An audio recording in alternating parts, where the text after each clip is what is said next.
Welcome back, everyone. This is Dave from Corman Productions with my co-host Stacy, here to talk about from Season 2, Episode 9, Ball of Magic Fire, the penultimate episode of Season 2. The episode's description reads as follows. Panic spreads through the town as the residents face a new chilling threat to their survival. Jim realizes the magnitude of a mistake he made by enlisting Randall in his cause. The episode was directed by Jack Bender. The episode was written by John Griffin and Jeff Pinkler. Before going any further, I'll tell you a couple of things. One, this is not a spoiler-free podcast. If you haven't watched the episode, I highly recommend you go and check it out, and then come back and give us a listen. Secondly, if you are listening on one of the platforms that this podcast is now available on, please follow, and feel free to check out my YouTube channel, Corman Productions, where additional content can be discovered. If you're already on my YouTube channel, please like, share, and comment, and please subscribe to our channel. Alright, so for starters, I have a sad shout out. A friend and former coworker of mine, Jill, she sadly passed away recently. Not totally clear on what happened exactly, but she was an important figure in my life at one point in my life. In the immediate aftermath of my divorce, we spent quite a bit of time together during that time. And I actually wrote a book about my time, about our little adventures at that time. Yes. That I gave to my co-host, Stacy, to edit, which led to a job with a guy named Fabio Gazelle, writing for him. Let me tell you, that was an experience. And that led me to become a mental health advocate. And that was a part of a building block for what eventually became the formation of Corman Productions. So, rest in peace, Jill. I don't really know a non-awkward way to transition out of here, so I'm just going to go ahead and be awkward. Okay. We'll go to the rest of my happy shout-outs. One for Carla Mack, of course. I have, me personally, I think Carla Mack should just be shouted out because she's Carla Mack and she's amazing, but I have legitimate reasons to bring her up this week. For starters, I should offer an apology, because I referred to her as Clara a couple of times, and apparently she gets that a lot. Oh, okay. Yeah, in her life, she gets called Clara a lot, and this is the same podcast in which I referred to you as Tracy. Yeah, we had a rough time with words again last week. I always do, and that's a terrible affliction for someone who wants to do a podcast. I know I called her Clara at one point last week, but that was off of you saying it a moment earlier. That was my fault. Hey, speaking of which, she also gets blamed for everything at work, kind of like I do. Okay. So we have a lot of things in common. So yeah, aside from the fact that I have hearts over my head, kind of like the first time that Elgin saw Julie, and then eventually Sarah, and then Julie again, I had some other reasons to bring up Carla. Oh, and by the way, a long time ago, my aunt told me this little piece of advice, that girls do not like it when you call them the wrong name. Yeah, I think that's non-gender specific. People don't generally like being misidentified. It's a good way to die if you're in a relationship and or married, for sure. But alright, so her brother had a theory, or actually he noticed something. He was rewatching season 1 and noticed that Jade's friend was wearing the bracelet that Jim is eventually wearing. Toby was wearing the bracelet? Yeah, apparently. That's new to me. I'll have to go back and we'll have to check that out. Go back and watch his scenes. He wasn't in a lot of scenes. No. Yeah, basically he died real quick in a very gruesome way. And she says that, by the way, that season 3 has been renewed, even if it isn't official. She says she basically heard it through rumor mill. She's in more of a position to hear things through the grapevine than we are. Well, that's the thing is, like, a lot of people have said they know the announcement is coming, but it hasn't been officially announced. And I guess the fear is just kind of there that even though they were ready to announce it and they're holding off now, make things just a little... Like, until it's officially announced, they could change their mind. Yeah, and let's hope they do not do that. And even once something is officially announced, they can still change their mind, so... So Carla also contributed a thing to our podcast. We have a award-nominated actress contributing things to our podcast now. She actually recorded the rhyme that was in Kenny's dream and said throughout this episode that I will actually play for you guys later when we get to that vodka talking about that nursery rhyme, even though we hear it several times throughout the episode. But I'll play it then, for lack of a better time to do that. Moving on from Carla. I mean, I could talk about her all day. Maybe I'll have a separate podcast. Okay, let's go. Okay. Anyway, Latrice says that Dark was one of the best executed puzzle box shows and would love it if From included some of its elements. Yeah, which I definitely think we're getting there. Yeah, she also said that she liked your Julie theory from last week. Cindy G, the artist formerly known as Little Foxy Baby from Twitter, enjoyed our live tweets last week, or the week before, really, and said that she hoped that she would see us again. Spoiler alert, she did. She didn't understand why Sarah wasn't in the box, and she also thought that Randall should go in the box if he survived. Jade Kissable 9 piggybacked on that conversation and said that Sarah deserved the box more than Frank did. And yes, we'll probably hear Adam walking around upstairs a little bit more clearly this week than usual because we're using the new ice mic, which should improve our audio quality. That actually made me make a little list of the order in which I believe people belong in the box. Okay. Now, I'm going to say that I'm against capital punishment. Right. So nobody should go in the box. Right. But if we have that punishment and we're going to use it, this is the order. Now, I had Randall at the top of my list, but that was if he got anybody killed this week. Yeah. He didn't, and I think it was somewhat rendered moot by the end of this episode. But next after that was Sarah. She was responsible for killing people. Right. She literally killed people in Right. addition to being responsible for death. Now, we have talked before, how we do have sympathy for her situation. But at the same time, if someone is the most deserving, it's her at this point. Absolutely. Yep. Next up was Dale. The reason he was here, in my mind, is because he did stab somebody, but at the same time, Ellis didn't die. Next and last on the list is Frank. I mean, honestly, does being a drunk and your family accidentally dying really warrant the death penalty? Right. I mean, I think by the end, Boyd certainly didn't see it as such. And in the end, Frank is the one that chose to go in the box. He chose to go because he felt he didn't want to be there without his family. He wanted to go join them in the afterlife. And, yeah, I always thought it was really silly that we were introduced to this punishment. And I guess it was just to set up, like, there's severe consequences for any mistakes, but it does feel very inconsistent with the rest of the series. Right. Like, anytime anybody does anything negligent in the slightest bit, they're going to get executed. And they've never done it, Right. except for this time. Right. So, well, I mean, it's has because, everybody always been perfect? I think that Boyd basically, after this experience with Frank, really just didn't want to do it Right, anymore. but before this, Yeah. I mean, we know that, the town laws were set up almost 2 years ago since they found the talisman. This is the first time they've found a reason to use the box, and it's, like you said, it was a silly reason. Right. So at the same time, like, if you're not going to use the box, you need some alternative form of punishment. Yeah. Because, like, especially the last couple of episodes, everybody's running around like crazy people. Like Randall, tying people up to trees. Jim could be held responsible for that. Like, there needs to be some kind of, like, actual punishment system that Boyd needs to develop. Because people are just going crazy at this point.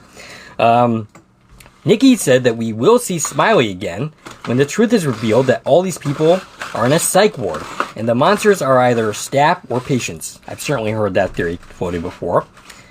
Live Long likened Randall tying up Donna to the witch trials, which is something that you brought up last week. SRH loves the show, but they have, he feels that like they're throwing a lot at us. Right. And that they need to give us some kind of answers for the finale. And I agree. I think we definitely need some kind of answers. Mm-hmm. We're not going to get them all, though. No, we're definitely not going to get them all because that's a series ending situation where you know all of the answers in a mystery show. I'll bring up Twin Peaks. They were pushed by the network to solve their main mystery, and they did. And then they didn't have a show anymore. They didn't know where to go after that, and then the show failed. Right. So, yeah. If you're going to have a mystery show, you have to maintain mystery. Russell Sutherland has been rewatching season 1, and this is from Twitter. Carla actually put me onto this guy. He says that in season 1, episode 3, there was a poem written by Emily Dickinson, actually 2 of them, written on the board. One is related to hope, and the other time. And the poems go as such, that the ones that we saw on the board anyway. Hope is the thing with feathers that perch in the soul and sings the tunes. And then there's another one that says, without the words, forever is composed of nows. So, what is your take on? Well, first of all, I haven't dug into this, and I definitely don't know a lot about American literature and poetry and all that good stuff. But I mean, I'm not really. But I do believe that these are actually all lines from the same poem, which is "Hope is a thing with feathers." Mm-hmm. At least that's how I've heard other people talk about it. Okay. And again, I haven't dug too deep into this, but and I do have this in my notes. It reminds me of one thing. What's that? Looking at these words together is, I think of Elgin and his shirt with that crow on it. Okay. And hope is a thing with feathers. Oh, yes, the birds. So It makes me feel like it's Elgin, some hopeful force that's going to help us. Well, I certainly hope so. So, do you have any notes this week? No, that was actually the only, outside of this episode thing that I had. All right. So I guess we should get into it then. Yeah, as far as the episode, it felt really fast. Yeah, it was really fast. I mean, it's just as long as the other episodes, 40-something minutes. And this has been something everybody complains about this show, is that it feels really fast. Mm-hmm. And I usually, I agree with that. The ends come and it's like, oh my gosh, already? Right. But usually, even though I feel that way, I still feel like I'm expecting it in the moment that it happens. Mm-hmm. The way this episode ended... You're not expecting it to end. Right. And it totally feels like it's half an episode. Right. It's still the same length as any other episode. I've watched this episode 4 times. Mm-hmm. My first time, watching. Yep, second time live tweeting. Immediately after live tweeting, it played again. So that was the third time where I was kind of half, not really paying attention to it, but I let it play while I was still tweeting. And then I watched it one more time to take these notes. And... every single of the 4 times it ends and I'm like, wait, what? We're there already? How did that happen? Right. All of a sudden, we get to the Julie scene and I'm like, well, wait, I'm not ready for it. How did we get here? It feels like it's been 10 minutes. I'm not emotionally ready for this yet. It was a great episode. Fantastic. There was a lot of great scenes here. There was a lot of weird little moments too. Where it's like, wait, this is happening? Victor hanging out with the Wu family, just casually being there. Yeah. There's a lot of moments here that are like, wow, this is given everything that we've seen this season, it's like, wow, okay, Victor's here. Yeah, a couple, one thing that I felt the cinematography in this episode had a very different vibe than we usually get, and I really enjoyed it. Oh, yeah, absolutely. A couple things in particular, which I'll talk about when we get to them, but just all in general, it had more of a horror movie feeling to it, the way that it was filmed. Yeah, absolutely. And there was some really long, continuous shots moving throughout the house, and it just had this kind of weirdness to it, just to the cinematography itself that I think really added. Oh yeah, absolutely. To the mood. It kept you off balance for sure. And one thing I see a lot of people saying is they're just so frustrated with the chaos and how disjointed everything is, and there's just so many things going on. And the characters feel the same way. Right. And I almost feel like that's very intentional. Oh, of course. That they're making us feel the same frustration these characters are feeling that are trapped in this situation. Right. And they don't know how to get out of it. And we don't know how to compute it. Right. And I actually saw a clip of episode 10 that somebody tagged me in. Okay. And it's basically, it's not very spoilery. It's a scene that was from this episode 10 trailer where Jade says, there's so much we don't know. Mm-hmm. And it's just an extension of that scene. And basically, he's describing everything like puzzle pieces. Mm-hmm. And he says, we have all of these little pieces. Right. But we just have no idea how they fit together. Mm-hmm. So therefore, we can't see the big picture. Which is something he's been talking about. But... it makes a lot of sense, we have all of these pieces that seem completely, unrelated. How could these possibly all be related? And what he says is, we just got to find 2 pieces that fit together. And once we do that, we'll have a place to start. Yeah. And, I mean, I think that's where we're going. We're going to start putting the pieces together. And I think that they're going to give us enough, hopefully, that people hold on. Right. And come back for the next season. I know we'll come back, but... I want a satisfying conclusion to some of the things that we've seen in season 2, even if we don't get all the answers. And I know that we're not going to, obviously. And I don't want them all, because then the show is over, as you said, like Twin Peaks. Something I noted... people keep bringing up the rope, like from season, oh my goodness, from the season premiere. So much people are bringing up, and that's at the point where I don't even know, are they being trolly about it, right, or are people honestly still asking this? Like, this is a good example of, I don't think you can apply real world logic to this show. This is more like dream or nightmare logic. So I think if you're like trying to find the logical inconsistencies, you're missing the point. Yeah. This is almost critic proof. Like, it almost like you can criticize the characters for sure, and maybe some of the choices that they make in the writing there. But as far as what happens, you can't really criticize what happens, because you can't make sense of it the same way you would like a real world show. Right. Unlike what's going on here. Right. Especially now we're at the point where reality, dreams, visions, premonitions are all kind of jumbled. Right. Nobody even knows what's what anymore among those different categories. And that's something that has been building upon all season long, is that feeling of that theme of dreams. And now we're getting literal dreams being a problem. So anything else before we just dive right in? Nope, let's go. All right. Kenny and Boyd enter Reggie's room to find his wife very dead.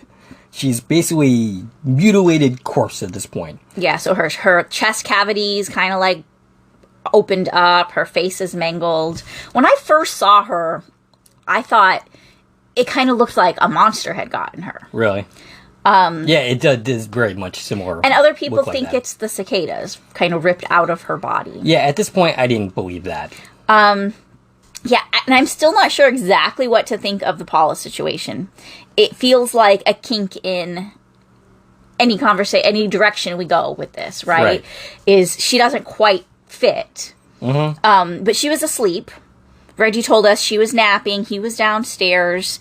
And he came upstairs. She was still asleep, he assured Boyd. And she started reciting the rhyme in her sleep. So she was dreaming and reciting the rhyme the same way that Kenny heard the rhyme the first time we heard it. And Kenny hears this and says nothing. I know, right? Now, I'm kind of I was waiting for Kenny to finish the rhyme as Reggie's telling it to us, but he didn't do that. I'm kind of curious if Kenny even remembers the rhyme from his dream or not. And didn't somebody else hear the rhyme in their dream? I'm losing track at this point because there's just so much. Well, Elgin did. Elgin didn't hear the rhyme in his dream. No? He was being drowned in the tub. No, I mean later. Oh, right. Yeah. That dream. But, I mean, since this started here. No, I don't think anybody else has heard the rhyme other than, Elgin later when he says it. Right. So, yeah, Boyd keeps asking Reggie questions, and Reggie is not exactly in the greatest state of mind answering questions. Can you blame him? No, I can't blame him at all. And it's just weird how, blasé Boyd is here. Maybe he's probably just in shock at what's going on, and I don't know. I mean, remember what Boyd just came from doing was, burning a monster corpse. So you think maybe he's just, jaded at this point? He doesn't have any more room, I think, for any more thoughts about any of this. And I found it noteworthy, and I don't know why it's noteworthy, but it feels noteworthy. There were 3 butterfly pictures hanging on the wall. Okay. Above the bed where Paula was laying. 3 butterflies, different colors. Don't know why, but it feels noteworthy. Yeah, okay. That was, put in the set, a set of 3 of something there. So Boyd ends up asking, are you sure she was asleep? And at this point, Reggie's done. He's like, yes, I'm fucking sure she was asleep. Right. And he's crying, and so Boyd's just like, okay, and exits the house. Yeah, now obviously the point of this scene was to lead us in the direction that, it's not safe for anybody to sleep. Right, no. But we were already kind of there. Weren't we already there where they had decided, nobody should stay alone, we gotta be in pairs, take turns sleeping? Right, that's what Boyd was saying last episode. In the last, time these characters were all in the same room together. Boyd ends up exiting the house and sees the townspeople looking at him, and he seems clueless as to what to say to these people at this point. Mm-hmm. He approaches Julie, Mrs. Wu, and Ethan, and claims everything is all right. He sends Ethan home with Mrs. Wu. Mm-hmm. And very strangely, he asks Julie to stay behind. Right. And I know why she needed to be there, but it felt weird in the scene. It felt odd. Yeah? That like, hey, Julie, you're going to stay and you're going to be the person we recruit to help. Right. I mean, there was like 10 other people standing there. Grown people who are extras, and we know they can't be the ones to help. Right. Of course, because that would require giving them lines. And crediting them. And but it felt odd. Right. If you're trying to look at this as reality, that he would call on Julie and not any of those other adults. Right. Yeah, no, I see that. So Julie asks Boyd what's going on. And Boyd tells her something killed Paula. And Julie's reaction is interesting. I kind of like the way that the actress performed that little moment, which is like, it's not nighttime yet. Like, how is she dead? Like, what got to her? And Boyd tells her it's not safe for anyone to go to sleep. Julie tells Boyd about Jim's plan, which is exactly what you predicted last week. Yeah, so this was that image, but I had kind of thought she was just going to go tell. But after this, he no, she wasn't going to tell anybody. Right. Until he very conveniently tells her, oh, we got to spread the word. I want you, Julie, and Kenny to go door to door, tell everybody in town not to go to sleep. Meanwhile, he says, I'm going to go with Reggie to Colony House. Spread the word, nobody goes to sleep tonight. Which, a couple of things.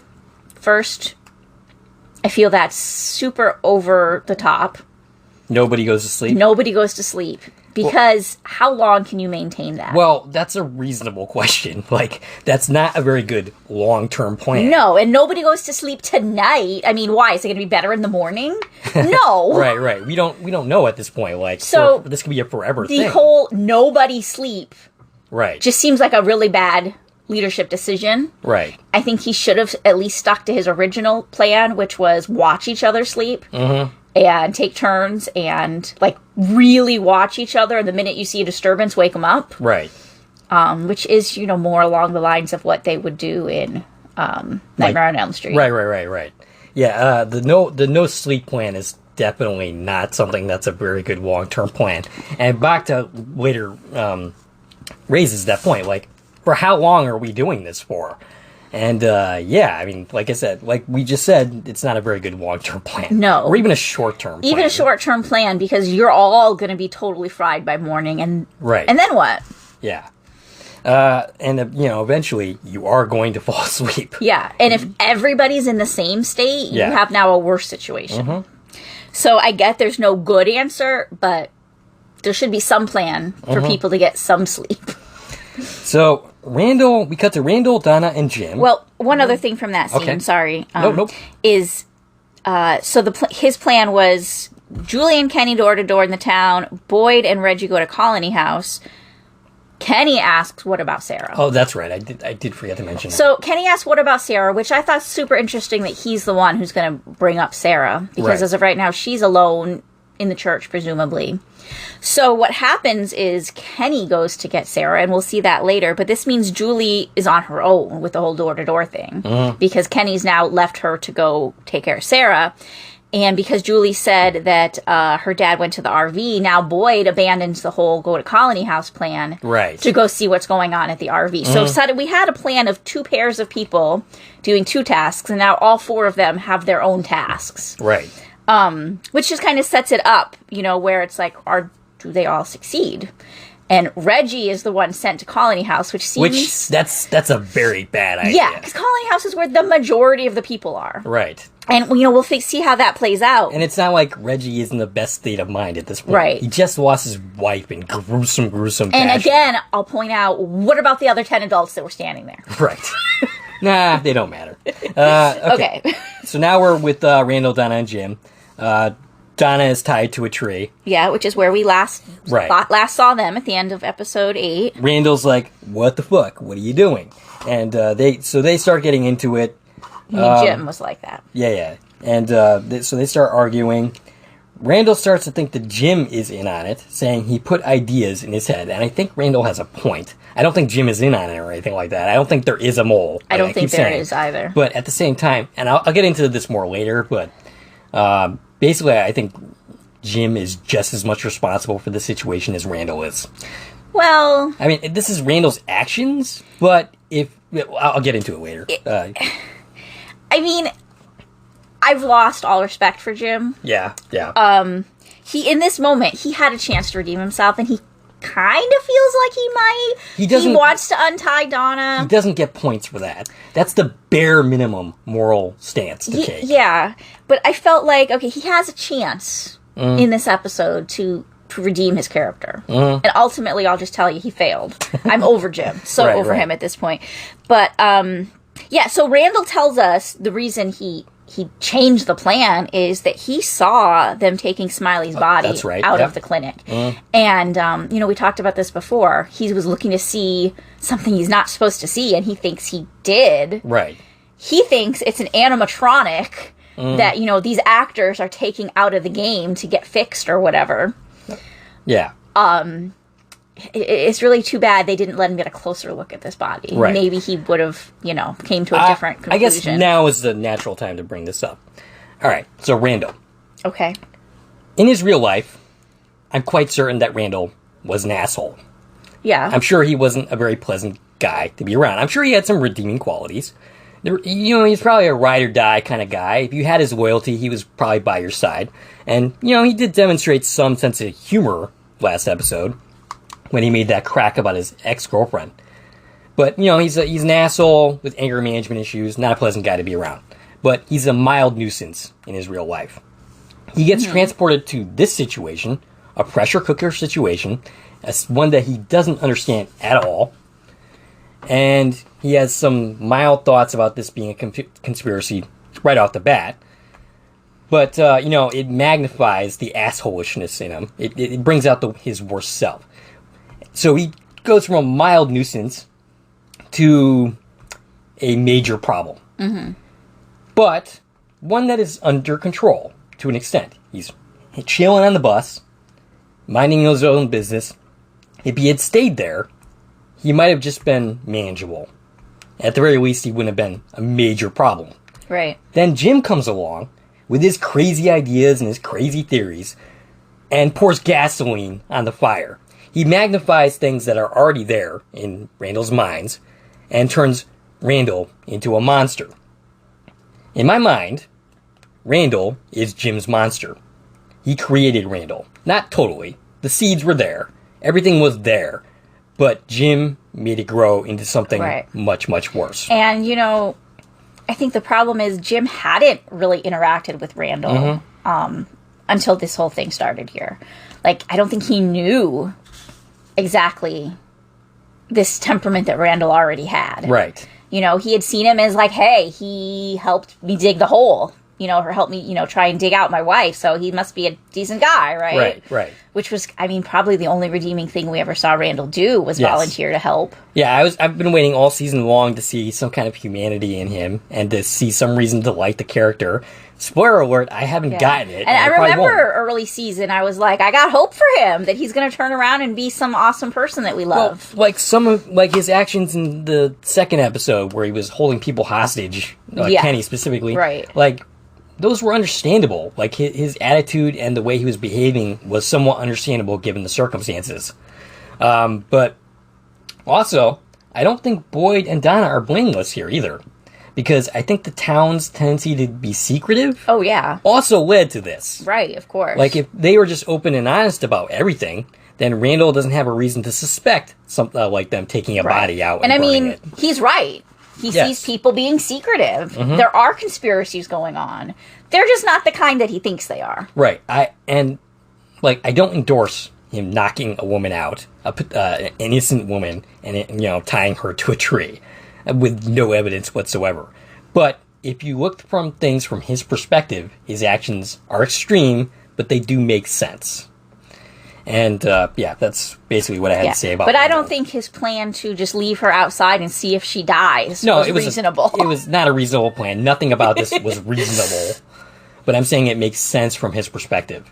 And like I said, I don't. This is not a character I like. I don't like this guy, but at the same time, he's part of this responsibility for this situation is on Jim, as far as I'm concerned, and actually the rest of the town too, from their secretive nature. Right. So let's move on from that. Oh yeah, so Randall pulls out a gun on Jim, and he's like, a knife, actually.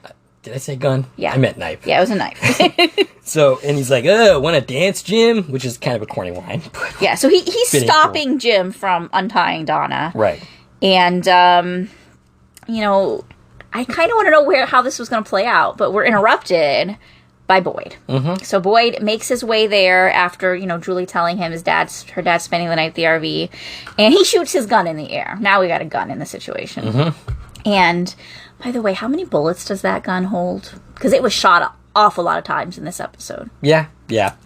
I mean, that's a question that many people, I keep saying, is like, how do they, have unlimited ammunition? Well, first of all, they don't fire it very much because they're useless against the monsters, but specifically, he shot it here. We saw him later with 4 bullets that he put back into the gun. Mm. And then he shot it, I want to say 8 more times. Maybe he reloaded it. Actually, he did reload it for the monsters later. Right, but at this point, no. But he didn't reload it again between the 2 sets of times he shot the monsters. No. I feel like that was maybe some editing issue. I mean, anyways. It's pretty typical of movies and television to, fire off more bullets than the gun actually has. So, Boyd kind of saves the day, in a sense, and, gets Randall to put down that knife, and then he instructs Jim to untie Donna. Mm-hmm. So very quickly we have gotten Donna out of that tied to a tree situation, and nobody dies, and nobody's dead yet. And but then we're put into another kind of situation immediately, where Boyd's like, okay, we have 5 minutes to get in that van, get back to town before sunset, and he wants to know where the keys are.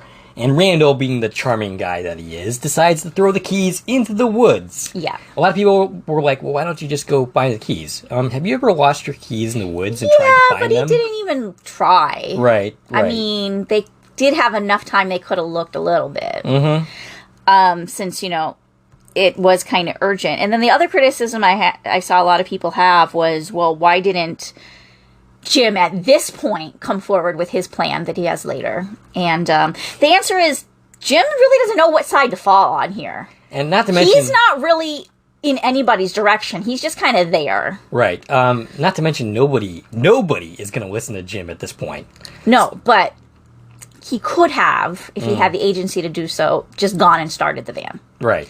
But I think he was more he was planning on spending the night in the RV. He doesn't know what's going on now with all these people, but he wasn't in any urgency to change the situation in one way or the other at this point. So yeah, Randall's like, well, I guess we're spending the night in the RV. And Boyd, please punch this guy repeatedly in the face.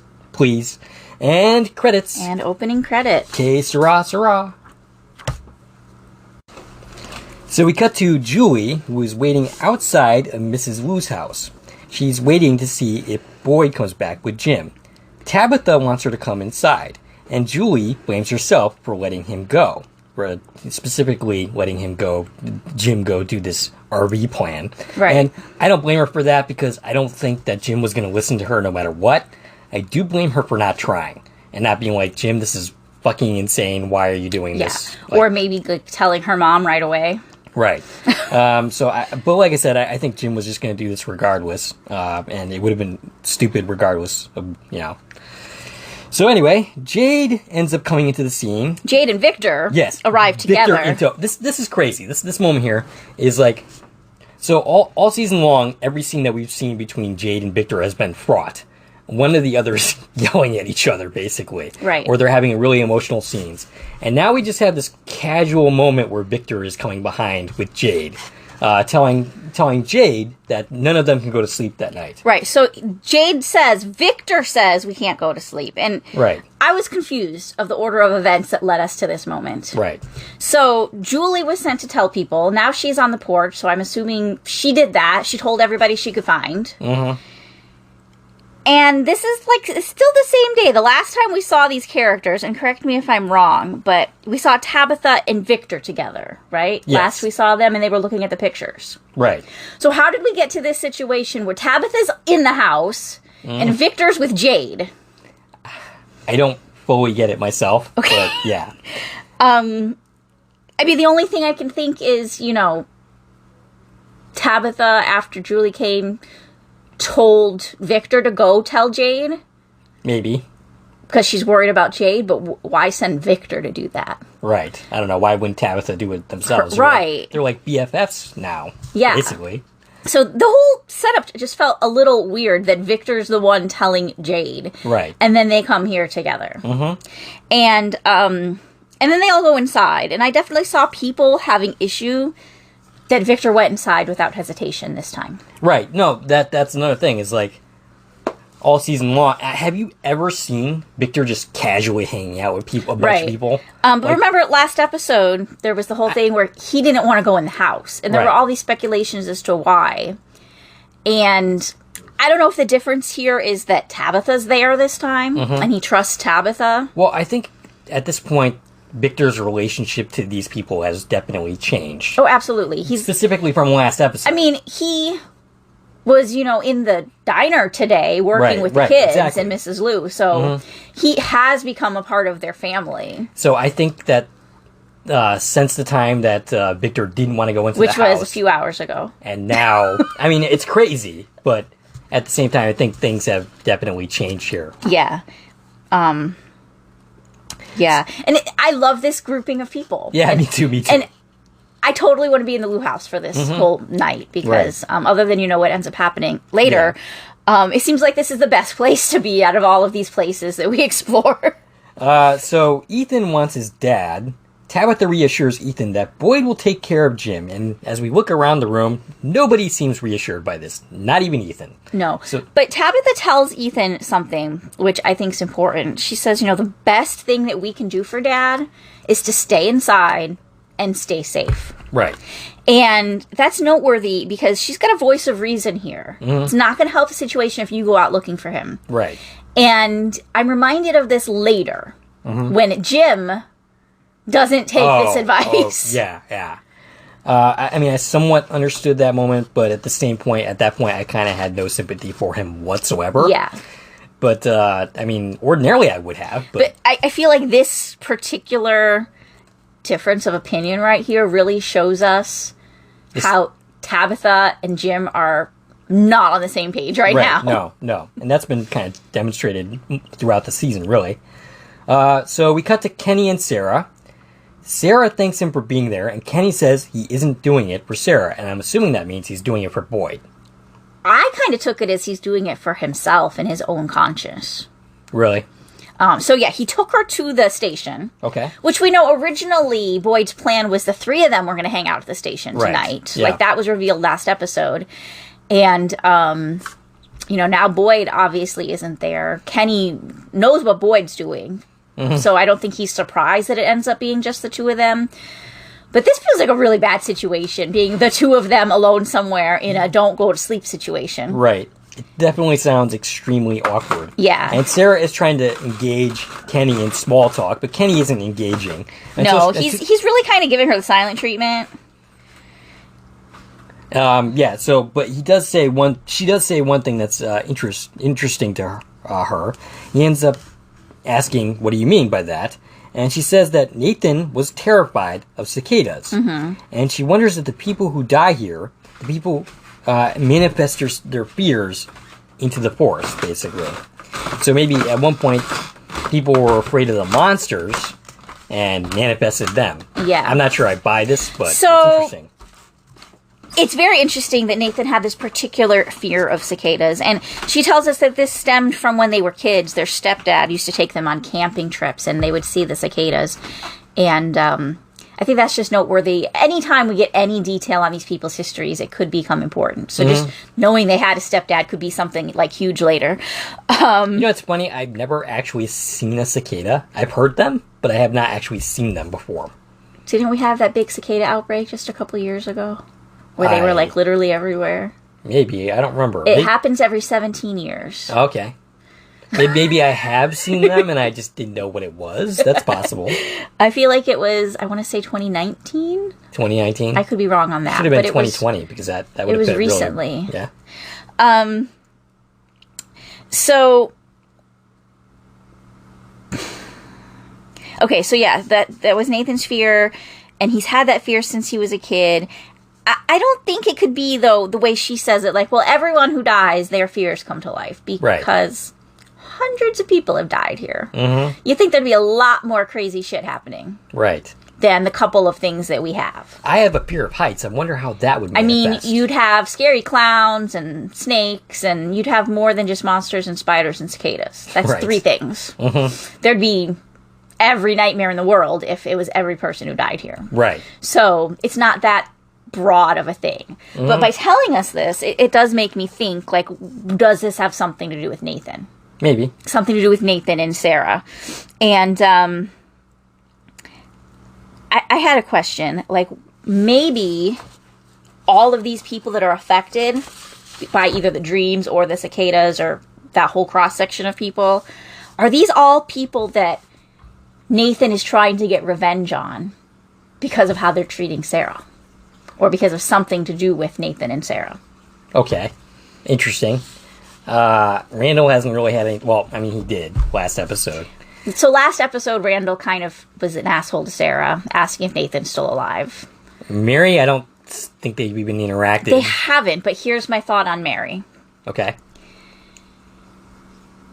Remember that Christy blames herself wanting to see Mary for the reason that Sarah got this permission in her mind to go with the scalpel. Okay. And Nathan ended up dead. All right. And what about Julie? So could Nathan have some animosity towards Christy and Mary? For that reason? Because it was Christy's desire to see Mary, at least in her head, that somehow led to this whole chain of events. Interesting. How about Julie? Easy. Sarah, her only ally was Elgin. Okay. It looked like he was going to be, the one to kind of stand by her side. But he hasn't paid any attention to her since he started hanging out with Julie. Julie now has his heart. That's sad. Yeah. Sad so maybe there's some idea that, Julie kind of stole him from Sarah. I have a different thought about the cicadas. I don't think I should bring it up now. Okay. I think I'll wait. But yeah. But that's interesting. So we have a cool shot of the cicadas flying. Super amazing. I called it the cicada eye view instead of the bird's eye view. And it's the swarm heading towards Colony House. So not only is it like this beautiful shot with the cicadas, but I feel like we got this kind of overview of the land that we haven't seen before. Right. And I found that really interesting. Like, you can see all of the winding roads between the town and the Colony House, that the forced perspective of on the land, you don't realize how far apart they actually are. Right. And this is something, I've taken note of by seeing, like, photos of the set, that they really were that far apart. Right. But I felt like they purposely weren't displaying it that way in the show. But now here they confirmed it. Like, yeah, there's all of this land between there that you're not really seeing on foot. Right. And it just kind of gives you a whole new perspective of the whole overlay of the area. And I thought it was super cool. Yeah, that was definitely a very cool shot. And a little bit of foreshadowing. We cut to Reggie at Colony House. We see Tilly for the first time in a while. And he's explaining what happened and asks, "Where's Donna?" Right. I'm supposed to tell Donna this. This was my mission. She's told she isn't here. And Reggie says, "We're all going to fucking die." And I found that humorous. Now, I didn't like this actor the first time we saw him. I thought that the performances from the two of them were a little bit not great. But Reggie, the actor who plays him in this episode, he's super great. Okay, I'm glad you think that. A lot of people are complaining about his acting. Really? Yeah, I've seen a lot of Reggie haters. Well, I don't necessarily like the character, but I thought he was well performed. Right, but specifically, I'm seeing a lot of people saying he's not doing a good job of acting. What do you think? And I mean, I don't know. I kind of feel like Reggie's meant to be super over the top here. He's gone through something very dramatic. So that is what people's complaints are, basically that he's over dramatic. Yes, I saw a lot of people saying that it's not realistic how he's portraying this character right now. I don't see it, honestly. I think this is how you exactly would behave if your wife is murdered in these circumstances and you're in this pressure cooker situation and you're distraught and emotional. Right. And now you don't even have time to grieve because you have to be in this situation. Right. And also, he doesn't really know these people. Right. He doesn't live in Colony House. They were just kind of living by themselves. Right. So he's just kind of thrown into, I don't even think he understands, what's happening at Colony House on a regular. Right. You're just suddenly in this giant party. Right. So Fatima ends up taking charge here and says, hey, what do you have to tell us? And Reggie says, no one can sleep. And Bacta is basically like, for how long? Right. And that's a reasonable question. We've gone over that already. This is not a well thought out plan. And of course, Fatima doesn't have an answer for that question. Yeah, I think we can tell right away that Fatima did a great job of stepping up and being the leader right now. We know that her and Ellis have taken that leadership role when Donna's not there. And she really, and we'll comment on that later, but I think she does a great job of just being like, okay, everybody's panicking. I'm going to step up and start making decisions. And another thing to note is Christy and Mary are already here. That's right, yeah. Which, we were told in the last episode they were going to spend the night at Colony House. And Christy says, well, Donna left the clinic hours ago and she was headed here. So where is she? Right. So we end up cutting to Boyd, Donna, and Randall, and Jim in the RV. Jim is getting shit from everybody. Randall is giving him shit for not picking a lane and not picking a side and backing down from Boyd and Donna when, in his opinion, they have them by the balls. I don't see it, but Boyd is giving him shit for not seeing any things that are going on as real after everything you experience. And Donna is giving him shit for trusting Randall in the first place. Yeah, so Jim's really just kind of teetering, yes, is the word I'm looking for, between everything, right? And he's just kind of, like I said before, he's just kind of there, and he's not really taking a stance. I feel like he doesn't know what to think or do in this situation. Until Randall starts insulting his family. Right, and then he goes after Randall. Boyd ends up having to break up this fight, which eventually leads to Randall getting handcuffed. And he says, look, your crazy ideas not only are going to get you killed, but they're also probably going to get one of us killed. Right. And that's not happening. Right.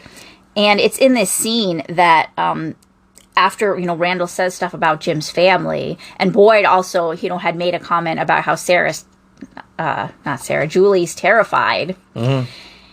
Jim comes to the decision right now, I got to get to my family. Right. So before he was just kind of stunned and not knowing what to do. Now he's like, I have to get to my family. And he says at this point, which is something a lot of people missed, because there was a lot of confusion about the van later. He says, it's an older model. I can probably start it without the keys. He says he's pretty confident he can hotwire this vehicle. Right. And this is when he tells us that. And Boyd's like, no. You can probably do it. We're not risking on a probably. We're just going to sit tight. Right. And we'll figure it out in the morning. And Randall actually ends up sitting down when Boyd tells him to. Randall starts to suggest that Boyd might be a part of it, which gets him, Boyd in his face being like, look, I lost my best friend. I lost my wife. It's ridiculous for you to think that I'm involved in this. Right, but, from Randall's point of view, he doesn't know any of that. He didn't see any of that happen. Right. So it could just be story. We cut back to the Colony House where Mary and Christy are led into a room with straps. Mary wonders if this is some kind of freaky sex dungeon. Ellis seems kind of embarrassed by this, and he only half answers the question and just kind of removes the straps. Well, yeah, he said, the first night can be difficult. And we are reminded of the first night we saw Colony House. Right. This is where they tied Jade up. Right. And he was unconscious through the whole night. But the idea was if he woke up and doesn't have a clue what's going on, he could easily open a window or, try leaving the house, which that'd be more difficult because there's people around downstairs. But all you got to do is open a window and bam. Right. We've seen what happens when you open a window at Colony House. So this is why, they're tying people up. Like they tied Tabitha and Julie up as well that night. But this is a room where they have shackles to tie people up if they feel the need to do so. Right. And this is that room. But I'm also kind of wondering, like, with all the movements everybody's done, how come this room hasn't been occupied at this point? Right. It's only the bedroom that you keep new people Right. in. You don't use it for anything else. Right. So Christy ends up leaving with Ellis to get some supplies. Yeah, and does that seem like a great idea? No. Let's bring her to this room and then leave her here by herself. Right. Nobody is supposed to be alone at this point. Nobody's supposed to be alone. And I definitely don't think she should She's totally tweaking out. And in the last scene at Colony House, when Christy asked, is there a room we can use? Like, right then, I was like, that's a bad idea. Like, I get that, she needs special attention right now, but the whole reason you're here is so you two aren't alone together. Right. So, either stay with the crowd or bring a third person up there with you. Right. At all times. Right. There's no reason the two of them should be alone, and there's certainly no reason you're going to leave her all alone. Right. In a bedroom. Yeah. Where there's a comfy bed you can fall asleep on. Right. I was like, are you really sure that you should be leaving her there by herself? Like, why is Ellis coming with you? Yeah. Have Ellis stay up there with her. Yeah, right. Or send him to get the supplies and you stay. Or, I don't know, maybe you get the supplies before you headed upstairs in the first place. Right. But this gave excuse for Christy and Ellis to have a scene together. And this is a really good scene. Ellis ends up explaining his feelings about impending fatherhood. While he's happy that he's going to be a father, he's also terrified that something's going to come first. bursting. He was worried, like, doesn't a growing baby sleep a lot? Like, if we can't sleep, right. Well, yeah, what about that sleeping baby? Right. And Christy basically said she's only 6 to 7 weeks along, and the baby sleeping's the least of your worries. Right. I don't know if I agree with her.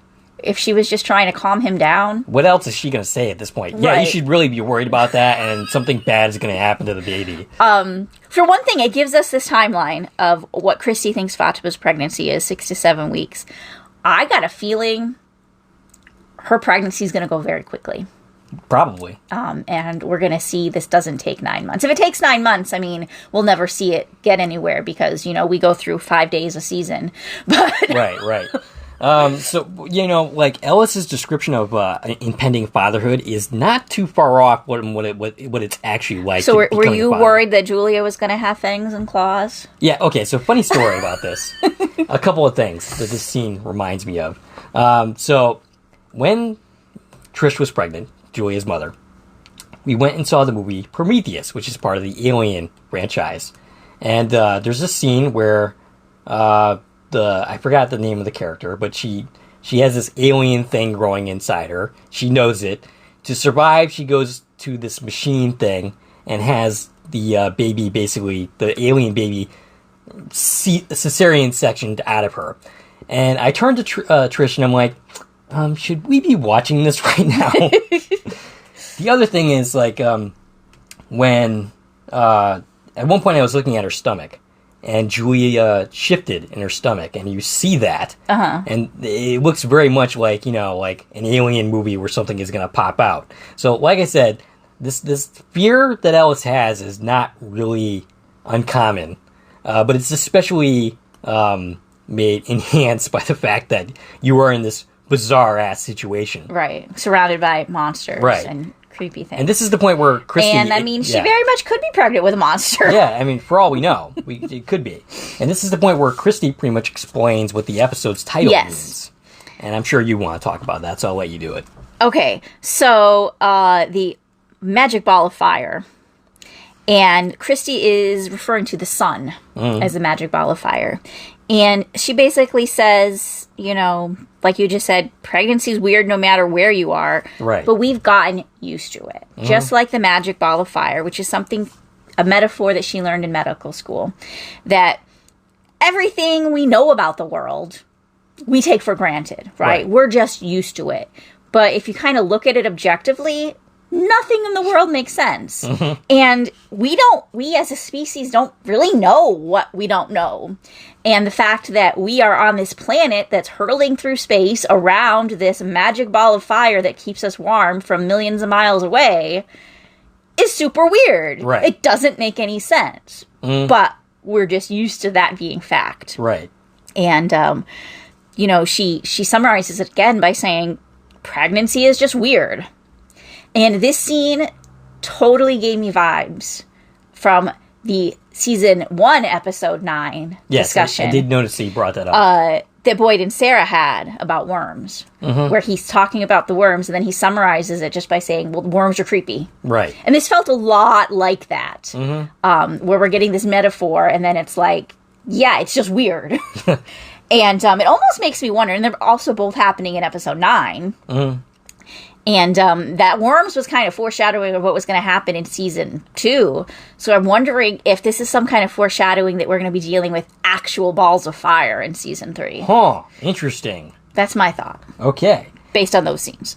All right. So we cut to Jade and Tabitha. And they're in the kitchen of the Lou house. Right, while everybody else is, like, elsewhere. And they're talking about Victor, what Victor told her. And they've got all of Eloise's drawings laid out. So remember, Tabitha had just acquired these, and this is the first time Jade's seeing them. Right.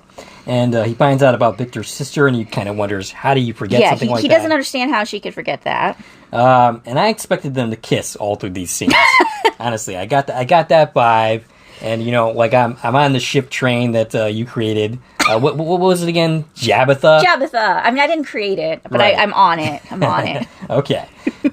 So she picks up one of the pictures of the tower. Well, before that, yeah, he notices the drawing of the Civil War soldiers. Oh, that's right. Okay, so he's like, look at this. Look at the uniforms. These are clearly Civil War soldiers, which we had picked up from last episode.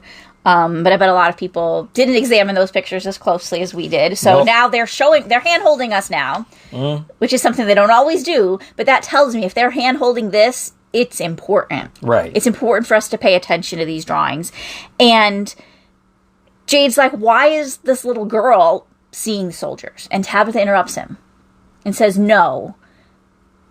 Victor's drawings are things he's seen. But he told us that Eloise's drawings are based on their mother's stories. Right. So, in theory, the mother told Eloise a story about Civil War soldiers, and that's why she drew it. And, you know, that just, you know, confuses Jade more. He's like, well, why the frick am I seeing a vision of a story that a dead woman told 40 years ago? Right. And, you know, it makes me wonder. So, yeah, Eloise didn't see this. She was drawing it based on a story, but what was the story based on? Right. Was the story based on a vision that Miranda had? That's my theory. Or that Christopher had and told Miranda, who told the story to Eloise? Wow, that's complicated. Because we know, Christopher's the one who was seeing the symbol. So it would make sense he was having similar visions to what Jade's having. I'm curious about something. We don't know anything about Victor's father, right?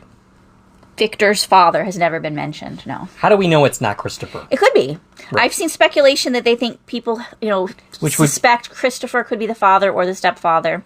But one thing we do know for certain is they came in separate vehicles. Okay. Because we saw both Miranda's vehicle and Christopher's vehicle were pointed out to us. But yeah, beyond that, we've never heard mention of Victor's father, and we don't know much about Christopher, other than the fact that he was there at the same time. He made people smile. He saw visions, and then he became evil. Right. So, so she ends up explaining how Victor's mom went to the tower to save the Ghastly children. Yeah. And that she thought it was their way home. And she confides in him how she's been having dreams of going upstairs. Right. That seem awful similar to this tower. And she said dreams. So that makes me think the one that we saw wasn't isolated. That this has been a continuous dream that she's been having. And she wonders if the kids were just trying to ask for her help. And that's been my assumption. Yeah, she says maybe they're not trying to scare me, but to ask for help. Like, I never got the insinuation they were trying to scare her. Right, no. I get that she was scared of them. Because who wouldn't be? They're horrific. But I didn't feel like they were trying to scare her. They were just kind of there. Right. So Mrs. Wu ends up entering with games to help them keep them all awake. And this is the most Mrs. Wu thing ever. I'm surprised she didn't offer them tea. We got like 2 episodes left, and I have to make one tea reference. Yeah, I don't know if we saw any tea in this episode. Nope. And Victor's just casually hanging around, ready to play games with Julie, Mrs. Wu, and Ethan. Only Ethan doesn't want to play. Yeah, Ethan's being the least, carefree child like we've ever seen him. Yeah, so here's the thing. Like, we know for a fact that this stopped being a quest for him as far as episode 6. But, yeah, this was, for the longest time, this was like, oh, we're on a quest. And I think that doesn't mean anything other than this was his way of psychologically dealing with this situation. Right. Only he can't do that anymore.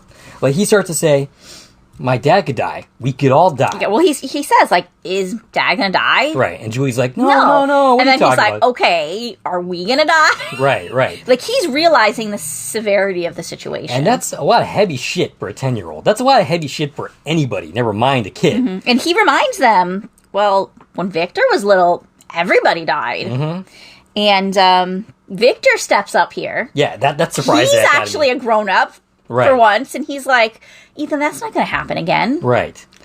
And Victor ends up bringing up a story that his mom said that, life is a story and that we get to choose how it ends. Right, and that came up because Julie tries going back to the Cromanocle, right? Which is what Ethan was always like, well, the Cromanocle this. And Ethan's like, I don't care about the Cromanocle. Right. That's just a story. Mm-hmm. Like, he's making that realization out loud that this isn't a story. Right. And fantasy is not going to help me right now. Right. But yeah, that's when Victor was like, well, my mom said everything's a story. We get to decide how it ends. Victor's being brave right now. And Ethan's like, well, how'd that work out for your mother? Right. And Julie's like, what the hell, Ethan? Like, yeah, and then Mrs. Lou yells at him.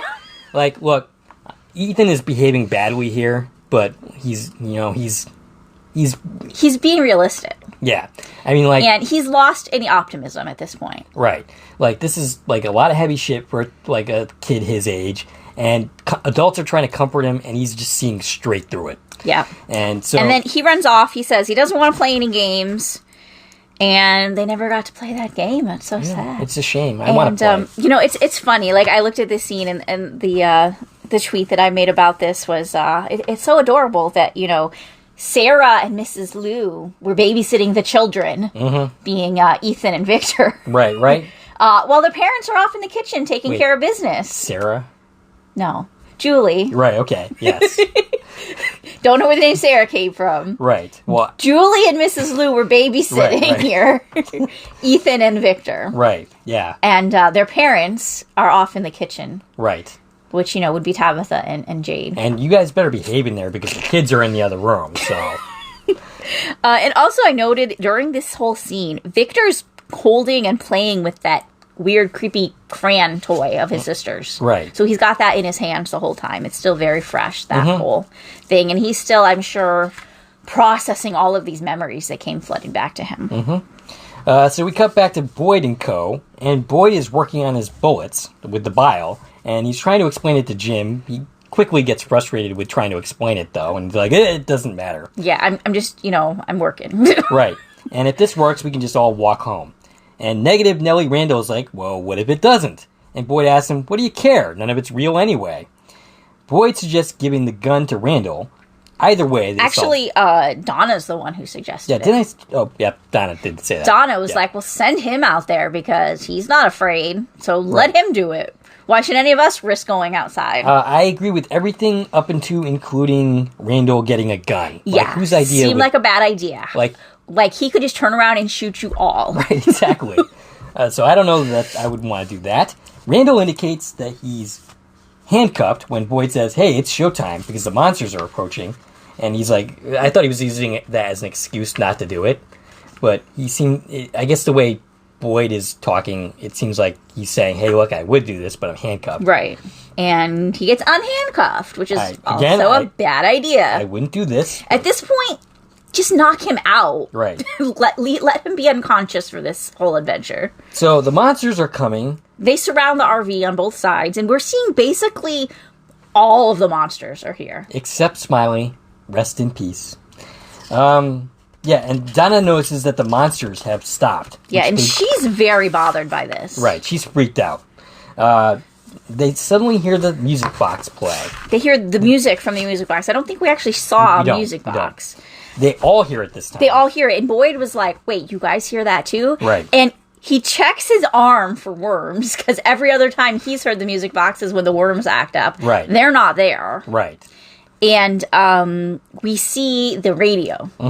with the number 47 on it, and that's where the music's coming from. Right.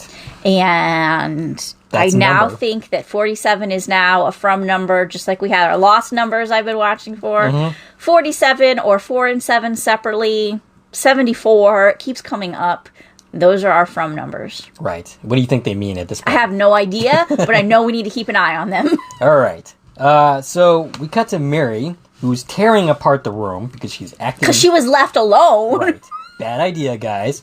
Mary's acting crazy because she's in withdrawal. Hey, so I said something on Twitter that that this is a very realistic portrayal of someone who's going through withdrawal. It's scary. They often act like this. And kudos to the creators for painting these issues the way they have. I think they've done a really good job painting addiction.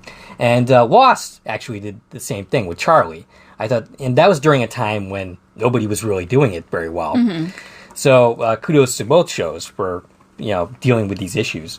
But Christy eventually comforts her and calms her down. And Mary ends up suggesting that they put the straps on after all. Yeah. And during this whole fight, like, Mary was being pretty mean. She blamed Christy for all of this. It's her fault that she started using again. It's her fault they're in Fromville. And of course, this is all... Nothing that Mary actually believes. Nothing that Mary believes. She was just trying to say... Obviously, Christy didn't choose to do this. Right. But it's just kind of similar to how Ethan was coming to terms with his situation. It's kind of Mary like, yeah, I'm frustrated. Before she was all like, well, we're in this together. We're together. It's cool. And now you can see things aren't cool. Right. And it goes beyond, the withdrawal. That just kind of gives her the excuse to let it all out. Is it like, this is a super frustrating situation and it's bad. And it doesn't matter that we're together. It's a bad situation. Right. So we cut to Sarah and Kenny. Sarah is still making small talk. Yeah, she found her dot on the map. Yes. Wants to know where Kenny's is. And I'm like, the entire time I'm watching her, I'm like, Sarah, just shut up. Stop talking. Yeah. You know where this is going to lead, and it's not anywhere good. She asks a lot of questions. She tries apologizing. Right. That's not going to get you anywhere. Yeah. Kenny just tells her, stop. She's being really super annoying. Right. But she doesn't want to listen. And Kenny eventually just blows up, which is totally predictable. Yeah. He says, I don't care what you want. I don't care what you feel. I don't want to be a part of your pity party. No pity party. You should have gone in the box. Right. She wants forgiveness, but Kenny can't grant it. And that, I don't think that Kenny's ever going to be able to forgive Sarah, really. So she has to find a way to forgive herself when it comes down to it. But she pushes back. She does. Scene. She ends up standing up for herself. She says, you know what? I get I did these bad things, but I didn't want any of this. Right. I lost everything, too. Not only did she lose her brother, but she pretty much says she lost herself. And she's completely hopeless now. She has no future. Everybody hates her. And, this isn't what she wanted. Right. And she says, I don't want to be your monster anymore. Right. She just wants it to be over. So she's gone from, despair to actively suicidal at this point. Right.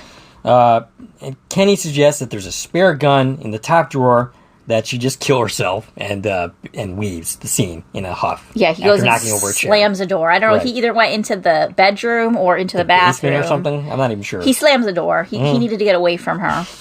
And this is another one of those moments where, he's saying things he doesn't really mean. But obviously she's taking them at heart. Right. So Reggie is at County House, and he's starting to act nuts. He's telling everybody that, wake up, he's ringing a bell, wake up, He's ringing that bell that Jade got yelled at before for ringing. You can't go to sleep. We're all going to die. And the people he's approaching aren't even trying to sleep. Right. So he's acting crazy. People are trying to calm him down, and eventually he's dragged away. Ellis gets kind of pushed. Yes. We're reminded that he has a big wound because he holds his chest like, oh my god, that hurt. And I thought he was going to end up with a head wound that he was going to spend an episode dealing with. Maybe even he dies and then he comes back in the next episode. Elgin actually steps up. Yes. Kind of helps the situation, and he's the one that drags Reggie upstairs. Elgin's been stepping it up a lot. Oh, absolutely. We cut to Boyd and Co., who are trying to find the source of the music. Boyd wants to get out of there and, basically start using his weapon, but Donna doesn't think that they can risk it. Boyd says that he's heard this before. When the music stops, bad things happen. And it does. And everybody pauses, and it's eerie silence. And then we hear banging from underneath the RV, which is impossible. Everybody's freaking out. The lights start flickering, and Randall's like, nah, I'm done with this. Yeah, he nopes right out of there, breaks the bathroom window. And basically goes out the back. Boyd himself breaks the front window and says... because at this point, the talisman's doing no good. Right. It's useless at this point. And they have to get out of this RV. So he sends Donna and Jim to the van, and he starts shooting bullets at the monsters. Yeah, and he tells Jim, get the van started. Mm-hmm. Like, we're done with, like, maybes and possiblies. This is our only chance. Right. If you ever want to see your family again, do this. I had a question. Did they bring the talisman with them to the van? I didn't see anybody grab it. At this point, it's kind of not important. They can always go back for it. I mean, even if they couldn't get the van started, if they had the talisman in the van, they'd have been okay. Yeah, okay. Potentially. I don't think anybody's thinking at this point about that. So Boyd shoots the monsters with the new weapon, and they are completely ineffectual. Nothing happens. But they're also notable still standing there. They're not attacking. They're not moving in closer. They're just kind of holding a perimeter. Right. Boyd hears his wife, Abby, calling for him, and he turns around and sees her. And she flickers back in the RV. And she says, come back to me. And what does that mean? Really? What does that mean? Does it mean die and come be with me? Or does it mean, like, go back into the forest and find me there? So, does he want her to go... Does she want him to go to her grave? Right. Because he does that a lot, and they talk there. Mm-hmm. Does she want him to go back to the forest, where those spiders are, which is the last place we saw this actress? Right. Or does this support his coma theory? Mm-hmm. His whole, am I in a coma, and you're waiting for me to wake up? Right. And this is her calling to him through the coma, come back to me, wake up. Right. Possibly. Boyd turns back to shoot more monsters, and again, no effect. And at this point, they are moving. Yeah, and we've shot way more than 6 bullets. Yes. He books it to the van. Randall is running by himself. He hears the sound of cicadas. We see him. They chase him. He's terrified. Randall falls, and the cicadas start entering his mouth. He looks horrified, and then we cut away. Yeah. So first of all, during that whole Abby thing, Jim managed to get the van running. They called for Jim. They never called for Randall. They had given up on him at this point. Right. They don't even try to save Randall. Right. They get Boyd into the RV, or into the van, and they book it. Right. They don't give a crap that Randall's out in the woods with the monsters. Why would you at this point? I know, but, they didn't even, call his name once or anything. Right. No, they just ditch him completely, 100%. So we see the cicadas. Do you think the cicadas is what was pounding under the RV? I don't know. Because Possibly? the other times we see the cicadas, they break into these places that they shouldn't be able to. Right. Yeah, possibly. Or was that something else other than a giant swarm of cicadas making really loud maybe just something that was designed to freak them out in some way, and that was all the only purpose of that. Yeah. Is to get the events that happen to happen. So, on first viewing, at this point, I think Randall's dead. Yeah, same. And that was his death scene. Right. Obviously, once we see the rest of the episode, I don't know. I think we're going to see more of Randall. Yeah, I don't think Randall is dead. I think he might. I think at this point he might wish he were dead, but I don't think he's dead. So we cut to Kenny, who returns to find Sarah has taken out a gun. Yeah, so he's cooled down. Right. He came back. He's ready to be in the same room with her again, and he seems super surprised that she's got the gun out. Mm-hmm. Well, Kenny, you just freaking told her to do it. Right. That was my exact feeling. So he tells her to put it away, and Sarah asks why. Isn't this what everybody wants? He was the one that said she belonged in the box. And Kenny says, this is different. My question on Twitter was, how? Right. Carla suggested that maybe he's religious. So she's against suicide, or he is against suicide on principle. Cindy G suggested he might just not want this to happen in front of him.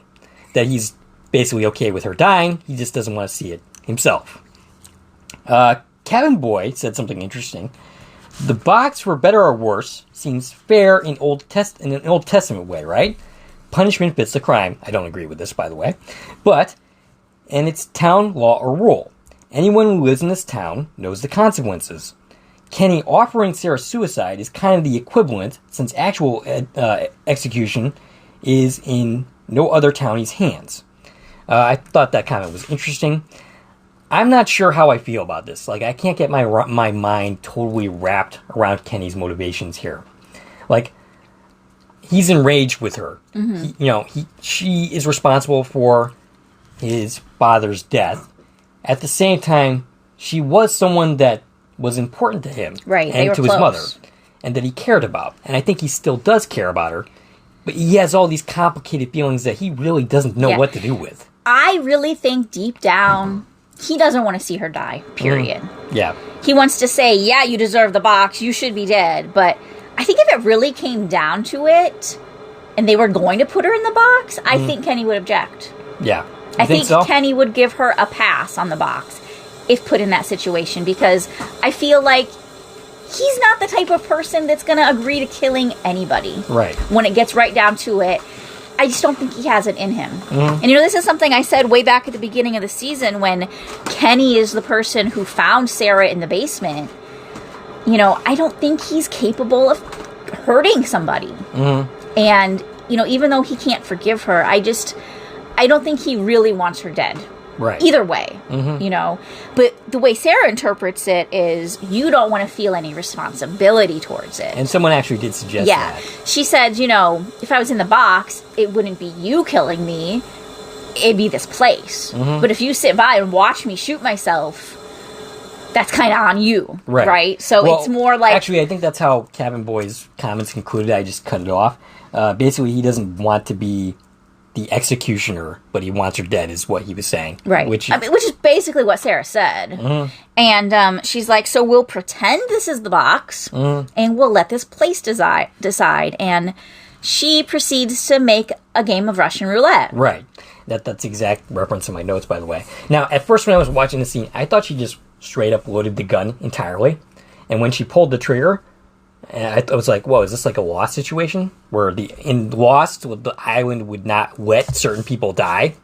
Maybe this is this place not letting her die. But then I realized she only loaded 2 bullets. Yeah, she did one, and then she's like, how many? 2? And Kenny's objecting, and she's like, okay, 2. And she spins it, shoots the gun. Kenny is doesn't go off. Right. She's about to shoot it again, and he pulls the gun out of her hand. Right. So she's perfectly ready to die right now. And Kenny's like, what's wrong with you? And that's about as much comfort as he can really offer up at this point. Like I said, Kenny's feelings are complicated. And his reactions are complicated. Yeah. And this is actually... Her feelings are really complicated, too. This is an endlessly fascinating scene. It's a great idea to put these two together from a dramatic standpoint. Not necessarily a good idea from a real-world perspective to have these two together by themselves. But this like happened by anything could have Right, happened. right. But in a way, they're coming to a new understanding with each other. Like, they're not going to be friends, but maybe, they can appreciate each other's standpoints just a little bit after this night. We cut to County House, and Fatima wanders by Tilly and Elgin. Elgin is teaching her how to crochet. Yeah. Now, let me say this again. Elgin, like a 20-something-year-old kid, is teaching an elderly lady how to crochet. Yeah. Like, wow. And, that was a comment I made. Like, this is the most unbelievable thing in the whole episode. Oh, another comment that we both made on Twitter. Nobody is checking up on Dale. Right. So for all they know, he's by himself. Dale is locked in a room. Right. Has anybody even told him about the dreams? Has anybody remembered he exists? Right. Dale is his own Schrodinger's cat right now. Because we have no idea what's going on with him. All we know, he could be sleeping and already torn to pieces because nobody bothers to check on him. Or maybe he had this amazing dream that literally has all the answers and he's ready to tell us and nobody's asked him. Right. Okay, so Tilly, doing what Tilly does, knows Fatima is pregnant. Once again, Tilly knowing something that she shouldn't know. Right. Now, I know that you found this suspicious. You've been giving her a pass, thinking that she's okay. So throughout the season, she knows things. She tells people things that they don't know yet, right? Then it's always things that she shouldn't organically know, but it's always kind of made sense that she's heard people talking. She's observant, she's around, she just pays attention. Yeah. And then has a big mouth. Right. And kind of just shares secrets. And I've given her the benefit of the doubt, and I felt like they want us to be suspicious of her. Right. So we shouldn't be suspicious of her. Right. And then this situation on its own, I don't think is that weird. Well, okay, so I'm as much on the Tilly is sus bandwagon as anybody, based on this season. If you put it all together, right? Like every one of her scenes this season has been weird. Like, can you think of a normal scene between these two with Tilly and it? Probably the last time we saw anything normal was when she was helping out at the diner that first night, serving people tea. I mean, maybe when she told Christy and Mary that she was, like, dying of a disease. But even that is a little suspect. Because that leads directly to Mary taking some morphine. Right. But Succession, I'm sure you don't watch that show. No. It's an HBO show. It's a fantastic show if you like watching a show about terrible people who are rich. But even with them being terrible people, that the actors kind of give them some humanity. But there was a scene in the last season, recently, where the mother of one of the characters instantly knows, just by looking at her, that she's pregnant. Mm-hmm. And I saw a scene similar to that in the movie Creed 2. I think it was Creed 2. Yes, it was. Where Creed's mother instantly knows that his wife-to-be is pregnant. So this is not uncommon. Right. It's definitely... I mean, even in the real world, it happens. Yeah. There are people who just have a sixth sense about certain things, and it's definitely a possibility that somebody can pick up pregnancy vibes. Mm-hmm. However, on top of everything else, this is the moment for me that I was like, wait, that's just too much, putting it all together. Mm-hmm. Now, I might have believed if she said she overheard it. Mm-hmm. Because... They did have that conversation. Christy and Ellis were very loudly talking about the pregnancy in the house just a few minutes ago. Right. So it's entirely possible Tilly heard it, same way she's heard all these other rumors. You know, maybe she's got a really good hearing aid. Like, that's a thing. Mm-hmm. And if she had said, oh, I heard your fiancé talking about it, I'd have completely said okay. Right. But the fact that she talks about her kids and her grandkids and she just knows, I don't know, it all felt to be just a little much. Someone pointed out that the numbers 4-7 come up here. Yes, absolutely. She has 4 kids and 7 grandkids. 47, the same number from the radio. And referencing back to season 1, we had a whole episode called Book 74. Right. Which is where Father Kochi thought this was a new passage in the Bible. So yeah, that's where you have the consistency of these numbers feeling intentional. For what purpose, I have no idea. But you watch Lost, you'll see the numbers started popping up right in the pilot episode. You were seeing the Lost numbers, even though it takes you 2 seasons before you find out any significance behind them. And then a lot longer before you find out really what they mean. Did you finish the series, by the way? I'm pretty close. Okay. Yeah. So yeah, and I told you I've been wanting to look at numbers in this series because I just had a feeling that numbers are going to be important. Even in Once Upon a Time, which I've talked about a lot earlier in the season, you saw the Lost numbers pop up all the time. And I think maybe we're getting our own set of numbers here. Yeah, it seems that way. So Tilly bringing this up makes Elgin remember something. Right. And I'm not sure why exactly. But the news of Fatima's pregnancy stirred a memory in him, and suddenly he remembers the part of his dream that he was forgetting and, the thing that he thinks is important. We cut to Mary and Christy. Christy, once again, leads Mary to get, something for her to drink. And then as Mary is alone, we start to see the cicadas. We hear the cicadas first. And then they come in through the window. Through the window that's completely boarded up. Right. But they break in through the window. They fly in and start attacking Mary in the same way that they attacked Randall. Christy comes in. Mary's freaking out, but she doesn't see the bugs. Right. So we've got both people's perspectives. Right.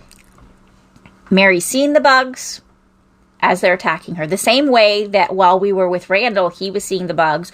We saw from his point of view in that scene. And that only his right, point because of view. everyone else had left him. Yeah. Now we get to see Christy's point of view. The bugs are invisible. Mm-hmm. And she thinks, rightfully so, that this is just Mary having some sort of hallucination. So Boyd and Donna and Jim are back at Colony House. They are trying to calm people down. Bacta again asks, how long are we not going to be able to sleep for? Doesn't know, of course. Nobody has an answer. Jim tries to leave. Yeah, so this is that moment Yeah. where, okay, they drove to Colony House. I'm assuming Donna was driving, even though Jim's the one that hotwired the vehicle. Mm-hmm. Or they insisted he drive to Colony House. Either way, this is where they've ended up. Right. And Jim's like, cool, you're home. I'm going to leave now and go to my family. Now all of a sudden you care about your family? Well, remember that was his motivation Yeah, behind, like, the whole plan to hotwire is he was like, oh, wait, I got to get to them. Right. Like, something, snapped in him that he's got to get to his family. But, Jim, it's the middle of the night. Right. It's dark outside. Mm-hmm. You can't leave right now. Right.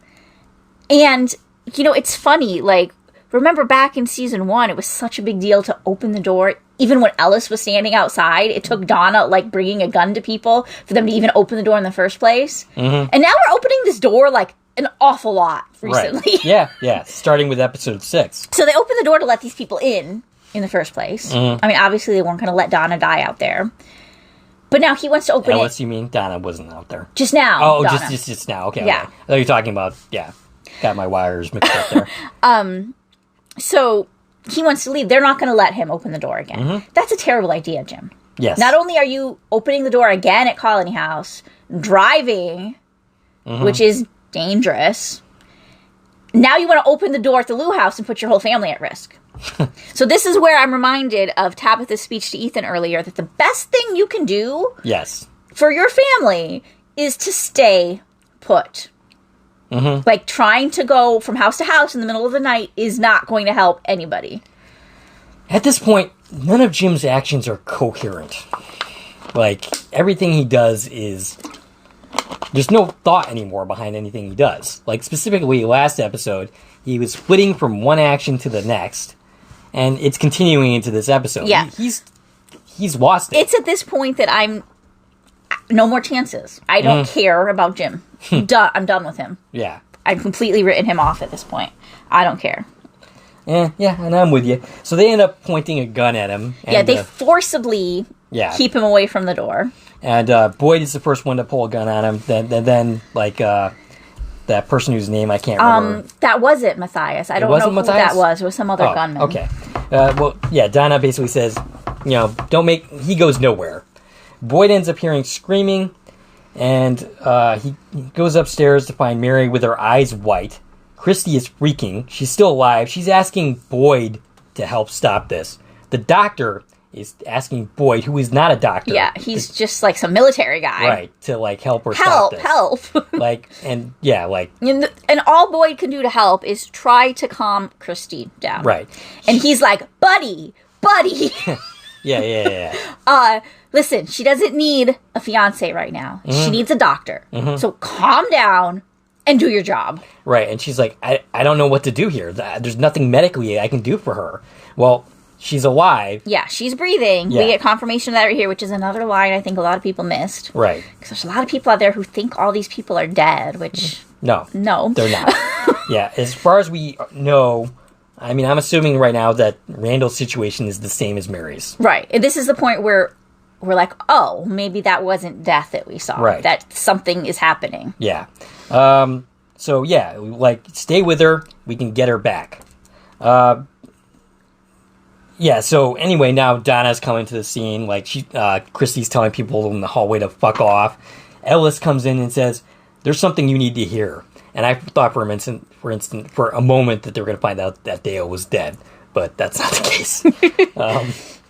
So Donna stays with them. Boyd goes downstairs with Ellis, Elgin, and Fatima, and this is how he finds out that he's going to be a grandfather. Yeah, and Bacta Right, is Bacta there, yes. Which, again, the story plot needed her there, but it seemed like a really weird pairing. Why is she involved in this very intimate conversation? Right. Yet none of the extras are involved. Mm-hmm. So Boyd takes the news in stride, and he's like, "Oh no, don't worry about it." Yeah, and it's. Oh, I have Ellis. No, it's Elgin telling his story. He casually is like, "Yeah, when Fatima said she was pregnant, Right. it made me remember." And he quickly realized what he just did. Oops. And he's like, "Sorry." You gotta feel bad for Elgin here. Well, we said last week Ellis should have told him when he was going to. And yeah, there was no reason. Okay. When in real life have you said, "Hey, I got news for you"? Oh wait, I gotta go, so I'm not gonna hear your news. That never happens in real life. You listen to the news. Yeah, Donna could have waited 2 minutes. Right. So I thought this was setting up somebody dying, but apparently not. Before Boyd got to know the news, but he gets it here in the worst way possible. Yeah. So Elgin tells us what he remembered, which was unimpressive. Right. Yeah, I was like, that's it? Now, I think we're going to get back to this conversation, and he has more to say. Right. He has to. Mm-hmm. So he tells us the one new piece of information is that the boy in white was in his dream. Right. And the boy in white was reciting the rhyme. Mm-hmm. The one that was in Kenny's dream. And Bacta recognizes it as an old nursery rhyme that her mother used to sing. Her grandmother. Yes. And she starts to sing it. So this is the point where I'm going to play Carla's audio recording so we can hear All right, let's hear it. Her rendition. They touch, they break, they steal, no one here is free. Here they come for three, unless you stop the melody.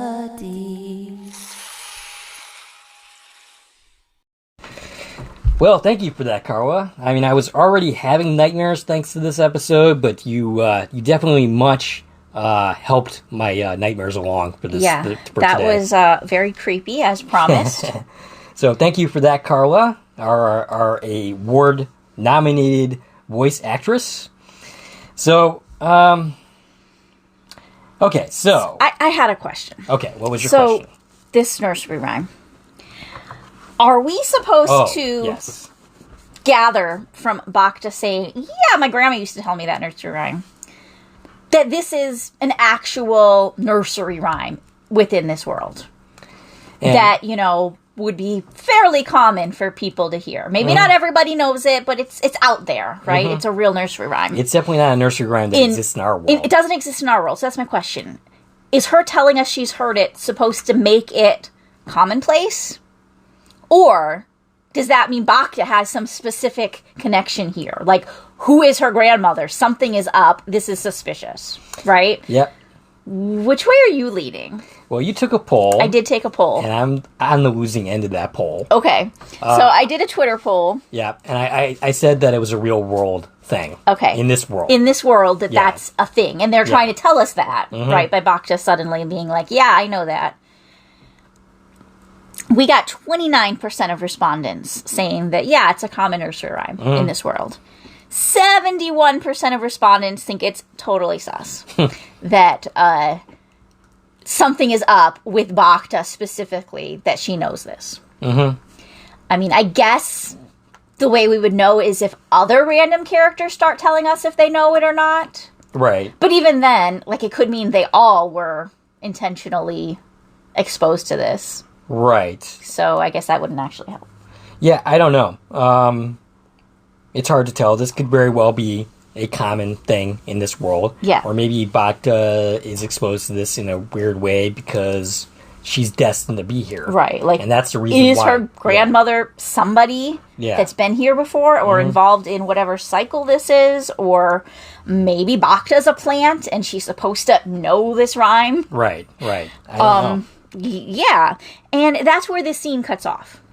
So we didn't get to hear anything else. I have a feeling we're going to come back to this, and Elgin's going to tell us more. I hope so, because what he said was underwhelming. What he said wasn't, you have to hear this. Right.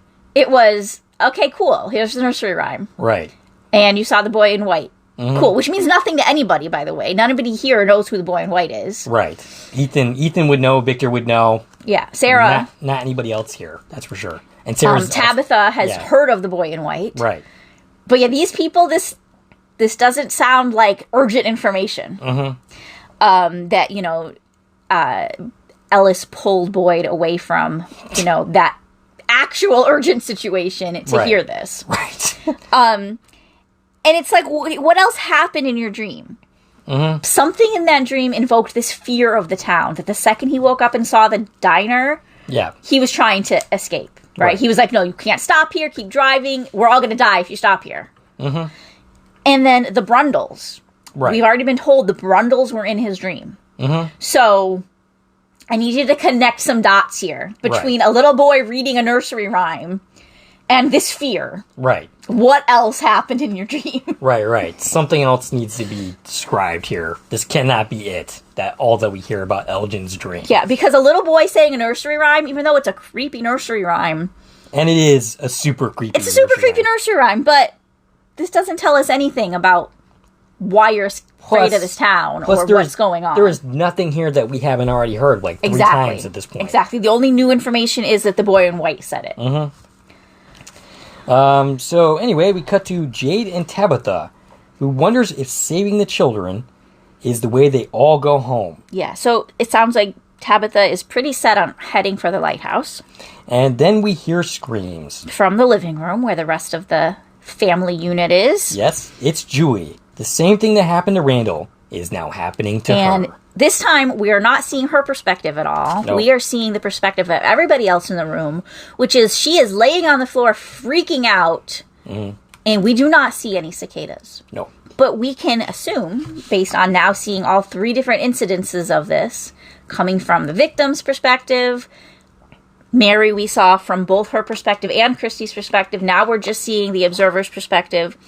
It's pretty clear cicadas are entering her mouth. Right. And the same thing is happening to her. Yes. And that is where the episode ends. That is where the episode ends. All right, so now we know who the three are.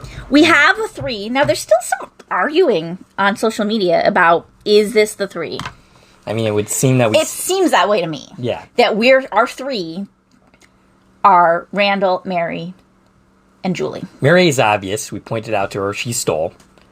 Randall, what did he touch? I mean, he's kind of destructive in general. So he breaks things. Okay. I guess he breaks things. Julie? Yeah, that's where the whole thing kind of breaks, right? Right. Like, what has Julie done?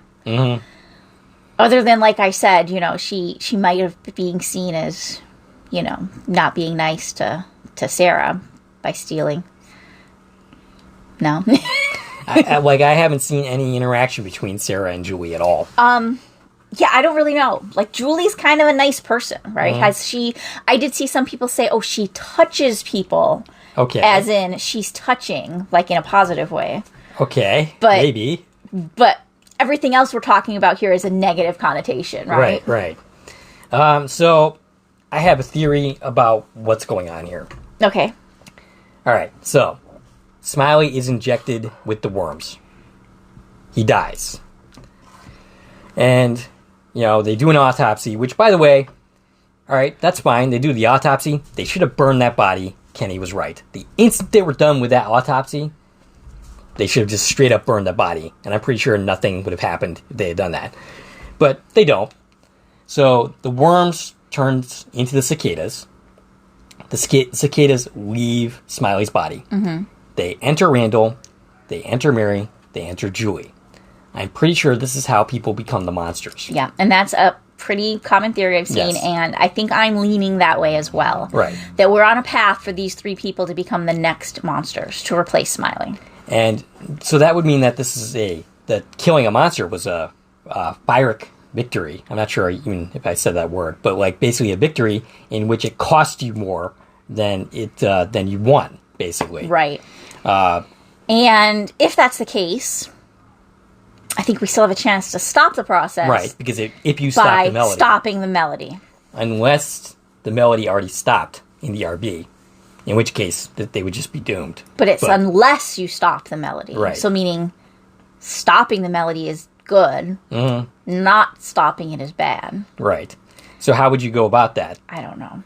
Now, And maybe you have to go into the dreams. Before we dig into that aspect of it, I do want to point out that there are people talking about the three and the rhyme and the touching and stealing as being different things. So just a couple of theories I've heard, and I'm pretty much leaning the same way you are. I think we're on the same thought process, but just to acknowledge what other people have been saying. There's a theory that touch, break, steal all implies things that happened to Smiley's body. Okay. That they touched him, they broke his body open, and they stole his bile. I've seen implications that they come for 3 doesn't mean they're coming for 3 people, but that this terror is going to happen for 3 nights. Okay. I've seen a lot of people confused and talking about, what's her name from the beginning of the episode? Paula, saying, well, that's 4 people, that the cicadas came for her. Except I don't think Paula died from the cicadas. I don't know what killed her exactly, but I can say for certain she died in a dream where these 3 were awake. Right. These 3 were wide awake when this happened. I mean, arguably, Mary could have fallen asleep when she was left alone. Right. But Randall 100% was awake. I think Carla just thought that Randall, Mary, and Julie were just had hallucinating. That this doesn't mean anything other than the fact that they are hallucinating these events and that they are not actually happening. Okay, but something's happening. Right. That Mary is like comatose with her eyes rolled back. Right. Yeah. I mean, yeah, whether or not the cicadas are there or not there, like, physically, that kind of doesn't matter anymore at this point, right? Like, what's real, what's not real. It doesn't matter. Right. What matters is The effect. what's happening to this person's body. And something is happening to them. And I don't think Randall's dead. No. Like we thought at the beginning when we Nope. first saw him. And people brought up the point, well, what about, the fact that he's out there with the monsters? Well, I don't think the monsters are going to attack him. We've already seen the monsters are not interested in engaging right now. Right. And if this is how monsters are born, they're not going to want to attack him. Yeah, right. They're definitely not going They're just here to observe it happening. Perhaps that is why they didn't engage. Because they knew this was what was going to happen. Right. They were just kind of watching it happen. And maybe even setting about everybody panicking and running off and Randall getting infected or whatever. Yeah. I don't know. I don't think we 100% know what's going on, but I think that where you're saying makes the most sense. And that is where I'm leaning as well. That these 3 are the 3, and something bad's going to happen, possibly them becoming monsters themselves, unless we stop the melody. So we might have a chance to save them. We might have a chance to save them. And the only person I care about saving really is Julie. Right. I don't really care about Randall. And maybe he comes back from this, if he's saved, a different person. If he's saved, he's going to have to finally get it, right? Right, yeah. Mary, I'm kind of indifferent to. Mary, I mean, I've never loved Mary, and that's just because I want Christy and Kenny to end up together. Right, I so, know. I don't know. So, stopping the melody. Yes. Okay, my thought on that is the music box. Right. And of all the times we've seen the music box, most of them have been clearly dreams or hallucinations. The one time that it was more tangible feeling than any other time was the first time we saw it. In the tower. In the tower or in the dungeon. Right. And I don't think the dungeon is the lighthouse. So I don't want to call it a tower because that's confusing. Right. Wherever it was, whenever it was, however it was, that Boyd interacted with Martin, the music box was there. And whether that itself was a hallucination or whatever it was, it just feels like that was a more tangible state than these other times. Like Boyd picked it up and looked in the mirror. So you'd have to go into the forest and back to that spot. My thought is, right, why have they not gone back to those ruins? So when he opened the door, he was in these ruins that clearly had the same architecture as wherever Martin was. Maybe the music box is physically there in those ruins. The music box is all burned up. So that's where I would look. Right. Or even, before you're looking for the music box, why have you not gone back there? It's not that far out of town. Because we know he was very easily able to go from there to the box truck. And we know you're very easily able to go from the box truck to the town. So it can't be that far. Right, no. So why have you not gone there and rechecked this place out? Well, Boyd has had his hands filled, but I think that might be something he tries to do in the finale. It is, yes. Okay. I did look at the promo photos for episode 10, and we do see that site. Okay. But I had this thought before I looked at those. Gotcha. That was in my notes. Why are you not going there? Mm-hmm. Actually, I don't think I put it in my notes, but it was in these head notes. But yeah, it looks like he is finally going to go back to that site. And I don't know if he goes there with that intention of looking for the music box, but that's where I would expect to look for it first. Right. If it's not there, maybe it's in the caves. We got all that crap down there. Maybe it's sitting in the diner in that storage. I mean, has anybody, looked for this music box? No, because I don't think anybody's even consciously said, oh, stop the melody. What does that mean? Right. They haven't even explored that line at all. Right. They've hardly even acknowledged that the same rhyme is being repeated by everybody. Mm-hmm. So they're a few steps behind. And I feel like there's a lot to cover in the next episode. Yeah, I don't know how they managed to wrap up anything in the 45 minutes. Right. And I really feel like they have to have some kind of conclusion to the arcs of season Something. 2. They've got to get us somewhere, right? Obviously, you can't get all the answers, but we need something. So, episode 10 is longer. Mm-hmm. Oh, it is. That's good news. 58 minutes is the length of the uploaded episode. Okay. Which is usually 48 minutes. So it's 10 minutes longer. Mm-hmm. Now, half of that might be a really long previously on. I don't know. I hope not. But 5 minutes that was how the season started. Right, exactly. But yeah. But it is longer. Okay. So they're giving us a little more. 58 minutes without commercials is a solid chunk of time. Yeah. It'll probably feel like 5 minutes. Right. So from the trailer, what did we glean from the trailer for episode 10? Well, we definitely saw the lighthouse. Definitely saw the lighthouse. Now, do they make it to the lighthouse, or is Tabitha dreaming about it again? That's a possibility. Right. She has dreamt about it before, and she told us she's been dreaming about it. We do briefly see Jade and Tabitha together in that trailer, but then you said in the promo pictures that you see, Jade exploring. I got some different things from the promo photos than where my head was at after seeing the trailer. Mm-hmm. So just talking about the trailer, we see that Boyd is talking to Sarah. Yes. And says, you want to help, this is your chance to be helpful. And they're outside. I got the insinuation that he was going to send her back into the woods. Mm-hmm. And at this point, I was thinking he was going to send her to help guide Tabitha to the lighthouse. Okay. But we also saw Victor with Tabitha, and it seemed like they were doing the same thing. Yeah.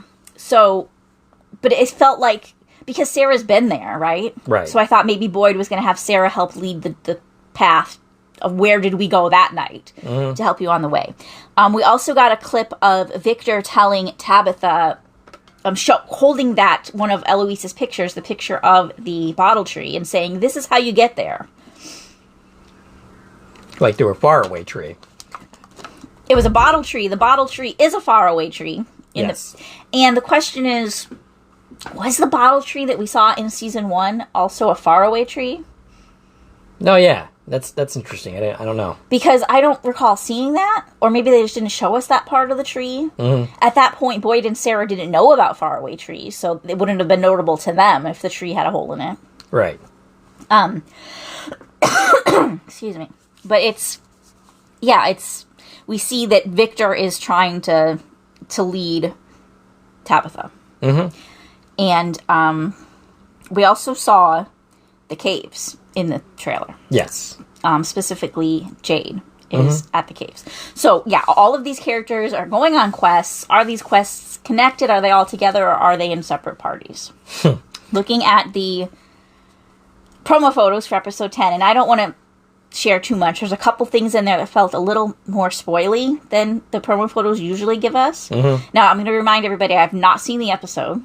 Right. I've seen the trailer, I've seen the promo photos, and I saw that one little clip I mentioned earlier that didn't really give us anything. But seeing these promo photos, usually the promo photos, the last several episodes have been super non-spoilery. Right. To the point where we're having a hard time figuring out which one to use for our thumbnail because they're mostly just people standing around, right? Right. The episode 10 promo photos, and if you want spoilers, go seek those photos out there. There's some spoilers in there. Yep. But specifically what I will say is we see Boyd and Sarah together at the ruins. Okay. Where Martin was. All right. And we see Tabitha and Victor together. It's kind of interesting that Sarah suggested going back out into the forest, and Boyd was like, nah, and, poo-pooing that.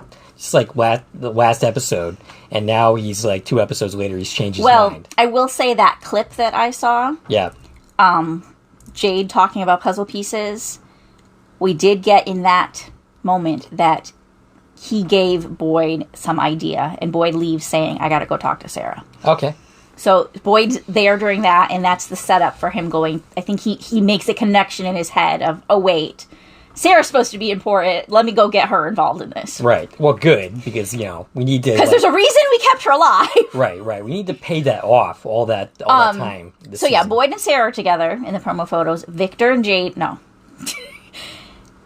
Tabitha are together in the promo photos. Yeah. Pretty sure they're headed to the lighthouse together. I was kind of hoping Jade would go along for that ride, Jade too. is 100% so they can literally in the kiss in the tree. caves. Oh my goodness. Jade's in the caves, which we Yes. got that from the trailer as well. Now, here's the thing about the promo photos. I'm not going to say what, but there's some spoilery stuff happening in the caves. Mm-hmm. There's several images of Jade in these caves exploring something that Tabitha didn't quite get to when she was in the caves. Gotcha. And it's kind of contradictory to the other mission, and I'm a little confused by it. So I don't know where that's going. And yeah, again, I'm not going to talk about details of what I saw in those pictures because I don't want to spoil it if anybody's trying to avoid that type of spoiler. But I'm curious about it.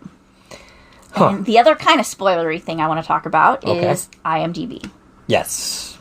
So you did talk a little bit about this last time. So we all know, we've talked about it, IMDb is not the most reliable place to give us information about episodes that haven't aired yet. Right. For example, just because IMDb says a main cast member is or isn't in an episode, doesn't mean they are or not in that episode. Right. Because a lot of times main cast members will get listed in episodes they're not actually in. Regardless, because they're regulars. Right. And then other times, which is what happened during this season, it's just not updated yet. So maybe the main characters aren't added yet. It doesn't mean they're not there. It doesn't mean everybody died after episode 6. Things are not reliable until after an episode airs. But when guest people are listed, it could still be wrong. But it leans you to maybe having a spoiler. And we talked about before that there's a doctor and a nurse listed on IMDb. Yes. It has been updated since we last talked about it. I noticed that the boy in white is listed in the boy in credits. white is listed, which, good, because we haven't seen him all freaking season. Right. So it'd be nice to have him make a return. Yep. Abby is there, which I knew that last week, and that makes sense that we saw her this episode, that, we might see her again. Yep. The Ghoulish Children are all listed. Like a bunch of them. And a surprise has been added. Could be a mistake. Oh, yes. It could be a mistake. But I'm hoping it's true. Tom is listed in episode 10. The return of Tom. Tom the bartender. Our friend Reed Price. Your best friend. Who I was early in the season asking him if there was any chance Tom's going to get a revisit. Whether it be a flashback or whatnot. And he seemed kind of, mysterious in his answer, and I think it could be true. I think we got a spoiler added that we're going to see Tom. And probably in a flashback. Probably a flashback. The name of the episode is Once Upon a Time, but it could even be something like super crazy, like maybe he's not dead. Maybe Randall was right and his death was faked. Maybe. Or any other number of crazy odd theories, but I'm okay with any of it because I'm going to be happy to see him come back. Yes, very much so. Even if it's just for a moment in a flashback. And my thoughts are still kind of all over the place on where these flashbacks could be because everything that's going on right now, I don't feel like we have any room for flashbacks. Right. Like, how are we going to have a flashback in the middle of all this? Right.